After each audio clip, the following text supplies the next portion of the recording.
News super one, सत्याचा बुलंद आवाज। अशाच ताज्या महत्त्वपूर्ण घडामोडी बघण्यासाठी सबस्क्राइब करा न्यूज सुपर वन। श्री साईबाबांवरील अपार श्रद्धा आणि भक्तीने प्रेरित होऊन देश विदेशातील भाविक विविध स्वरूपात देणगी अर्पण करत असतात। त्याच भावनेतून हैदराबाद तेलंगणा येथील रहिवासी साईभक्त डॉक्टर जी हरिनाथ आणि श्रीमती जी पुष्पलता यांनी श्री साई चरणी एकूण 17,73,834 रुपये किमतीच्या सोन्या चांदीच्या वस्तू अर्पण केल्या। यामध्ये 191.5 ग्रॅम वजनाचे सोन्याचे ताट आणि 283 ग्रॅम वजनाचे चांदीचे अगरबत्ती स्टँड यांचा समावेश आहे।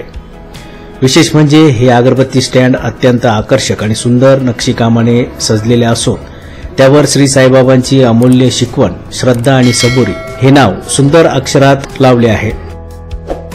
त्यामुळे भक्तीचा आणि कलाकुसरीचा अद्वितीय संगम दिसत आहे। सदरची देणगी प्राप्त झाल्यानंतर श्री साईबाबा संस्थानच्या वतीने मुख्य कार्यकारी अधिकारी गोरक्ष गाडीलकर यांनी देणगीदार साईभक्तांचा सन्मानपूर्वक सत्कार केलाय। न्यूज सुपर वन साठी राजेंद्र दुंबळे, शिर्डी।